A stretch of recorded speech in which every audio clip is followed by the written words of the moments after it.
I look at the advancement rate, my motivation dropped like crazy in core school. So I decided to take my dad's route. He was a logistics specialist back in Vietnam, 71. Air Force. Air Force. So that's my route now, but no, they already told us the dimensions. His head's smaller. You said, not you, but I want to say your partner, I guess would be the best way to call her. The one yesterday? Yeah. Yeah, she said that he had inflamed lower intestines. Yes. Dilated bowel. Dilated. So those are the things that complicate all this. So we're talking best case scenario, everything else is fine. I am concerned about what they've seen with the bowel. Now head size, these babies have slightly smaller heads typically, reflecting that slightly smaller immature brain. Okay, so that's not something that surprises me, okay? But that's just because the brain just gets overall probably less blood flow in as a fetus. But it's usually adequate, all right? So don't worry too much about that part, but the intestines are concerning. It suggests that not all the vital organs have gotten the best blood flow in this situation. And so that could make things a lot more dangerous. If the problems she's seeing with the intestines, you are getting kicked. Yeah. I can see it. If there's a problem with the health of the bowel, I honestly can't comment on it because it's not so much my field, but that can make this a very different story. Okay. Because we talked about survival being 80, 85, 90 to about 5 years of life. But it's this first step that's the most dangerous, the biggest surgery, the trickiest, and if there's other problems, very, very dangerous, okay?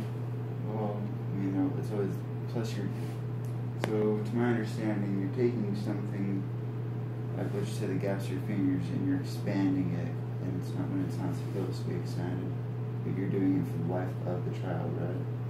So of course biological change is going to be a bad thing. On top of that, to me it sounds like you're describing hypoxia, lack of oxygen to the brain, and I already know that's going to be, in my opinion anyway, severe mental issues, but that's to be expected with only half the heart working. So the mental issues aren't, I would say, it's not, mental issues aren't necessarily going to be severe. Like the developmental delays is kind of the words that we use for it. They aren't necessarily going to be severe, but yes, the brain probably doesn't get quite as much oxygen as a brain would normally. The brain won't get the same type of oxygen delivery during these surgeries. Yeah, overall, the brain won't, it can't form completely 100% normally. And you only know when the brain's going through these stages, you know, and watching the kid develop how things are going to turn out. So I know the front lobe part of our brain doesn't fully develop to the age of 21. Based upon what you're saying so far, when will his brain fully develop, if any at all? Does he have a chance? The development doesn't, the rate of development is delayed during all these hospitalizations, because hospitalizations are hard on babies. It's just not a normal environment. So it's delayed by that, but hopefully after this point, it's not like the rate will be slowed. It's just the potential, overall potential might be diminished. And what about like family genetics? Because both our sides of families have something wrong. Like my sister has hydrocephalus, which kind of does affect her. His family has an extensive long list of So those are good questions. So in general, it's not like your genes and your genes came together and there was something that wrong with a gene, one gene, and this is what happened. How the heart forms is controlled by a ton of different genes. It's incredibly complex. It's hard to say if it was directly inherited from one side of the family or another. Can't say that at all. It's hard to say where the mistake or the slip-up happened when the genes were communicating. So I would say the way you can think of it is it was an accident, but with the genes communicating with each other. Was there anything I could have done to prevent it? There's nothing. These genes, the way they're communicating, was inevitable. Yeah, there's nothing you can do differently. It wasn't like anything you did or didn't do in the pregnancy, or anything that you or your dad carried in his genes that caused this to happen. According to the lady, Yeshua's chromosome 21 just didn't fully develop. Is that true? That is a whole nother layer of difficulty. So if there was a chromosome problem and that the chromosomes didn't separate properly and the baby has 3 of trisomy 21, then this is a very dangerous heart disease for babies with trisomy 21. It is commonly fatal, okay? So much more commonly than it normally is. So I don't know if the baby has trisomy 21 or Down syndrome, I don't know what they're planning to do as far as testing. Are they planning to just see when the baby comes out? Yeah, you're so far along. If it's a combination of trisomy 21 or Down syndrome and hypoplastic left heart, rarely do they live, because these surgeries are very hard on them. They're very strong babies. They can go through a lot, but these surgeries tax them to the limit. Right? So how would your partner or associate say there might be signs of this trisomy 21? She was looking at other markers or signs, or you know how you can count the chromosomes, and maybe you can count the chromosomes and see if the number's abnormal. But if you can't count the chromosomes, we look for all these other hints about the baby that could suggest trisomy 21.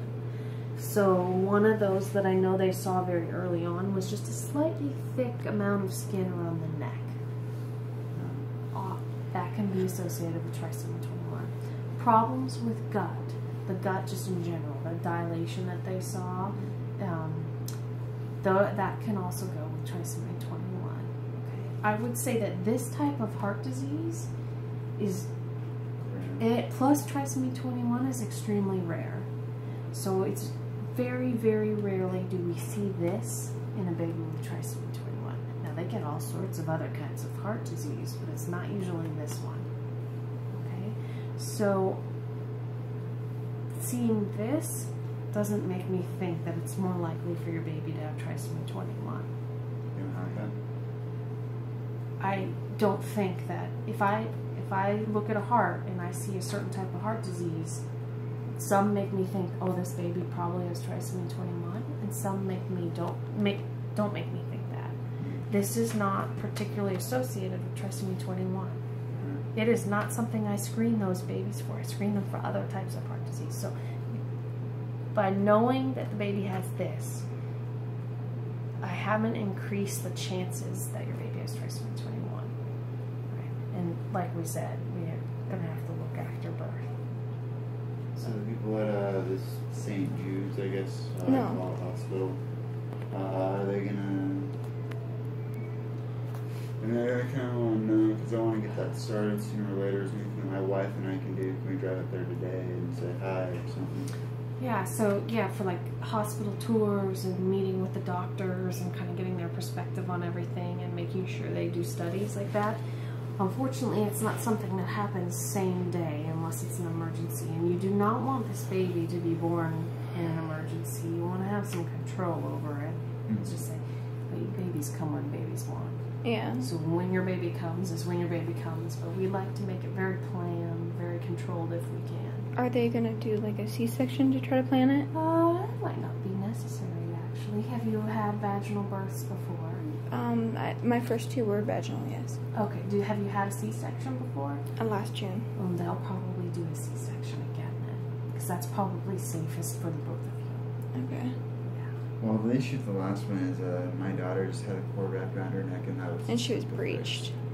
And okay. She was breached was the original reason, and they couldn't turn her. And when they tried turning her the second time, her heart rate dropped, and they took her out, and she had the cord wrapped around her neck. Okay.